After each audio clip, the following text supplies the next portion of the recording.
Welcome back to the deep dive. So, you want to explore this whole debate about is Jesus God or a God? Yeah, it's a big one. We've got a fascinating theological showdown for you. It's from a debate between Dr. James White and Greg Stafford. Oh, I know this one. It's a classic. Jehovah's Witnesses versus Christianity. You got it. And they're coming at this from two totally different perspectives. You know what makes this debate so interesting? What's that? It's not just some heady academic thing, you know? It really changes how people think about God, how they worship, even their own relationship with, well, with the divine. Totally. Okay, so before we get lost in all the Bible verses flying back and forth, let's just lay some groundwork here. Dr. White, he's representing what most people call the traditional Christian view. Yeah. You know, Trinitarianism. Yeah, the Trinity. He's saying Jesus is fully God, like one with the Father and the Holy Spirit. And that means he's worthy of the same worship. Great. Yeah. And that hinges on this concept that the early theologians came up with called homoousios. It basically means the Father, Son, Holy Spirit, they all share the same essence, the same, like, substance. Okay, break that down for me a bit. Think of it like water. You've got ice, liquid water, steam, different forms, right? Yeah. But it's all still H2O at its core. That's kind of how Trinitarianism sees God, three distinct persons, but one unified essence. Okay, that analogy actually makes sense. Glad to hear it. Now, on the other side of the ring, we've got Greg Stafford. He's presenting the Jehovah's Witness perspective. Right, and Stafford's really careful to say, Jehovah's Witnesses, they definitely believe Jesus is a powerful being.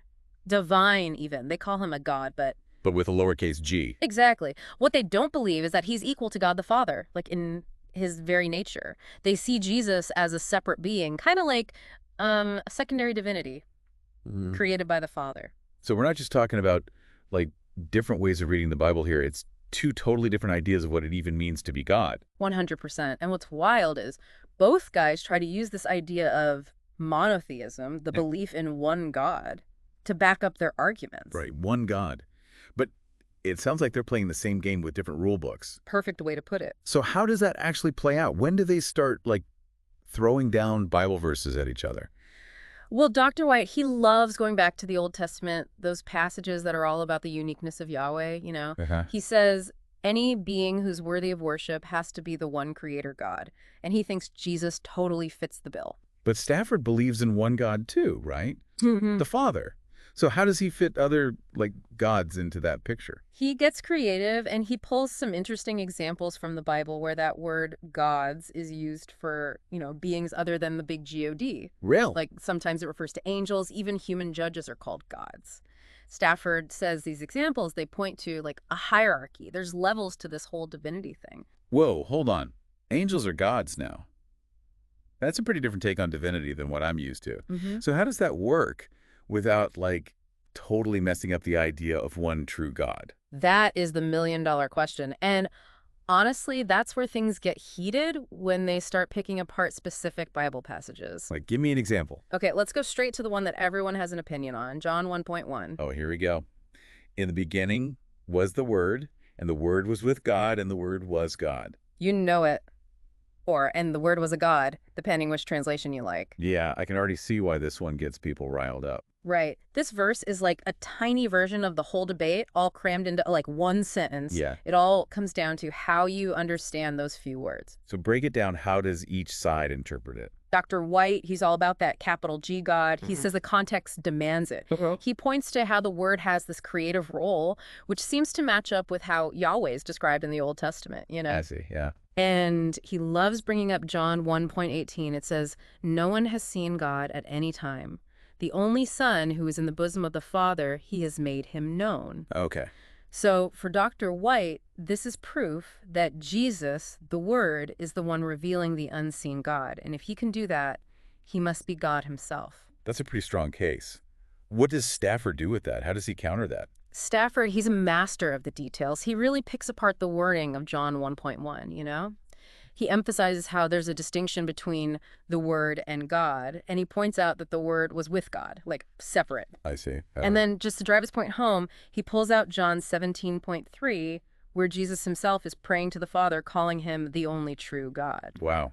So both of them are zeroing in on these same verses, but they're getting completely opposite conclusions. It's crazy how much weight each side puts on these, like, tiny little details. It is, isn't it? And it gets even wilder from there. Another passage they clash over, Colossians 1:15-17. This one throws like a whole log on the fire. Colossians, okay. And what's the issue there? Okay. Both of them agree. It's talking about Jesus' role in creation, but how they interpret how he creates, it's completely different. And that feeds right back into this God versus God question. All right, I'm hooked. Lay it on me. What does this Colossians passage actually say? Okay, so it describes Jesus as like the image of the invisible God, the firstborn of all creation, and then gets into the creation stuff. For by him all things were created, both in the heavens and on earth. All things have been created through him and for him. He is before all things, and in him all things hold together. Man, that sounds like a pretty clear picture of Jesus as the creator, like Yeah. no doubt. How could Stafford possibly argue with that? He hones in on that phrase, created through him. He says it's more like Jesus had an intermediary role. He wasn't directly creating everything. Like, imagine a king building a palace, right? Sure. He probably didn't lay every brick himself, but it was still made according to his plan and authority. Okay, so Jesus is more like the architect. God's the one with the ultimate power, but Jesus is carrying out his plans. That's how Stafford sees it. He even throws in Hebrews 1:3 to back it up, where it says, Jesus is the radiance of his glory and the exact representation of his nature. For Stafford, that's like saying Jesus is a copy, not the original source. Okay, that's fascinating.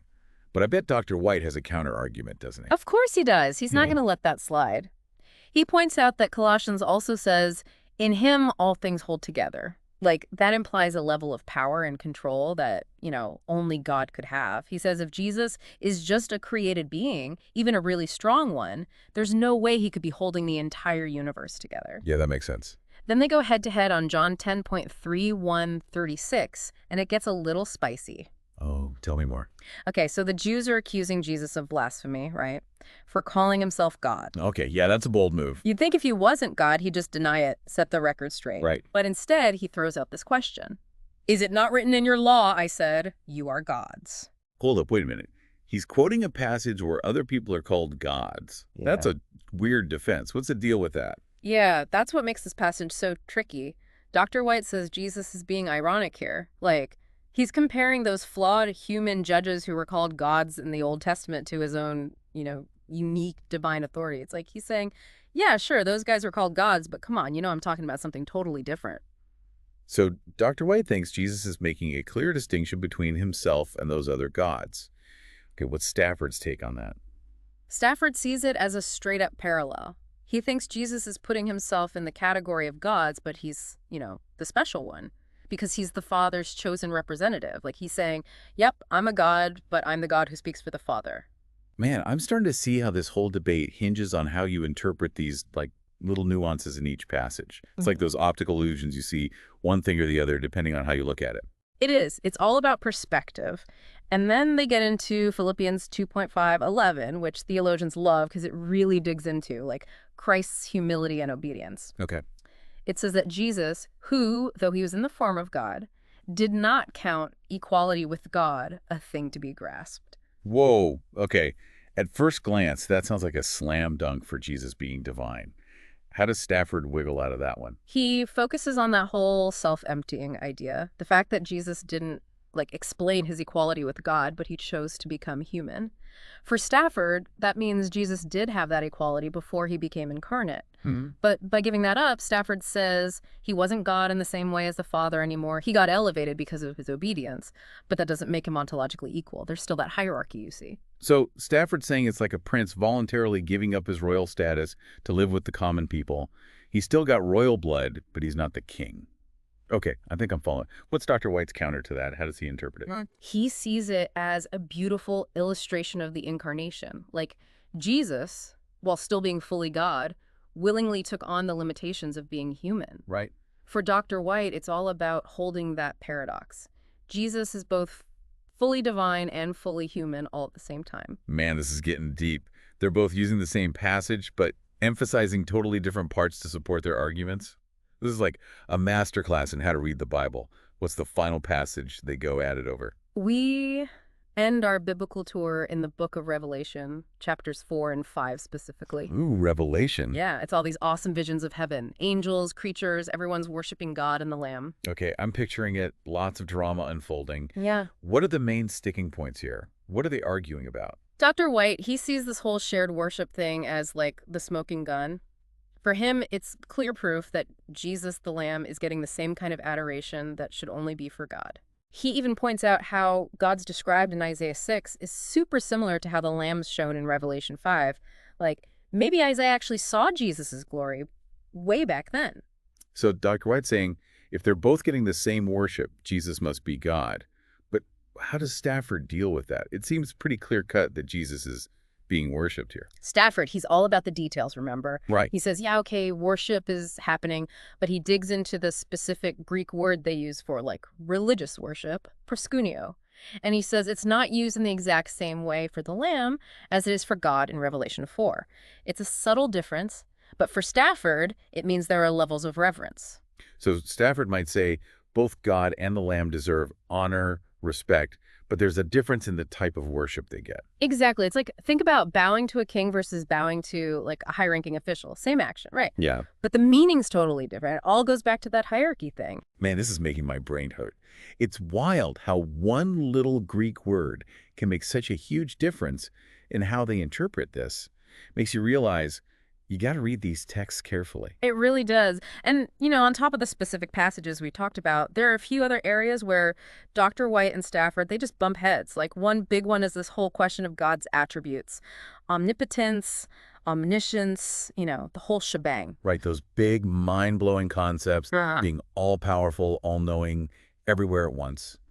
What do they say about that? Well, Dr. White's argument is these attributes are so core to who God is, they can't be shared, can't be copied. It's not like God's got a limited amount of power that he can just hand out, Yeah, that makes sense. These qualities, they define him. Okay, so how does Stafford explain Jesus seemingly having these godlike qualities if he's not fully God?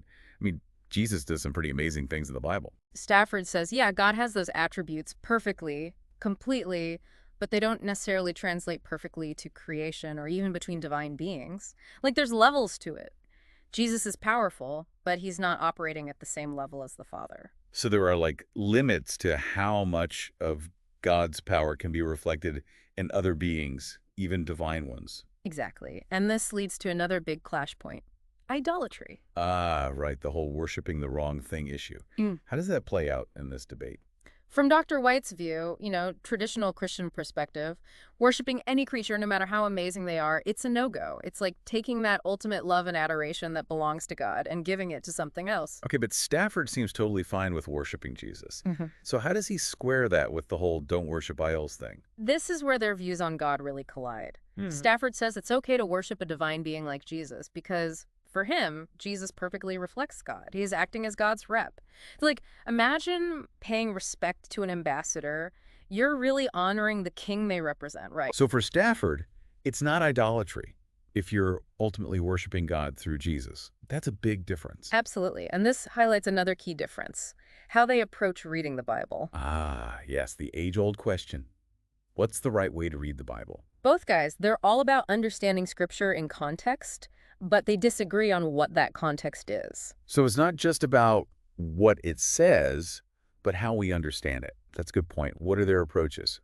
Dr. White, he's looking for, like, a big unifying thread of monotheism throughout the whole Bible. Like, if you zoom out and look at the big picture, the idea of one God, it's woven through everything.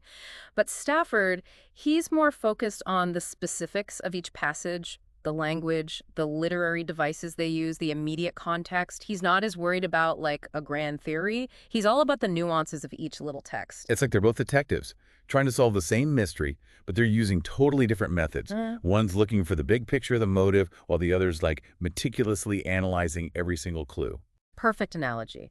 And that explains why they can look at the same evidence and come to completely opposite conclusions. Hearing all this really makes you appreciate how much our own, like, starting points, the beliefs we already have, affect how we read and understand stuff. 100%. We all come to the Bible with our own baggage, our own lenses, and it's tough to set those aside. So after all this back and forth, what does it actually mean for someone trying to figure out who Jesus is? What are the key takeaways from this whole theological wrestling match? I think one of the biggest takeaways is this debate really comes down to how we interpret the Bible. Are we looking for that single unifying thread of monotheism, like Dr. White? Or are we okay with the nuances, the different ways things can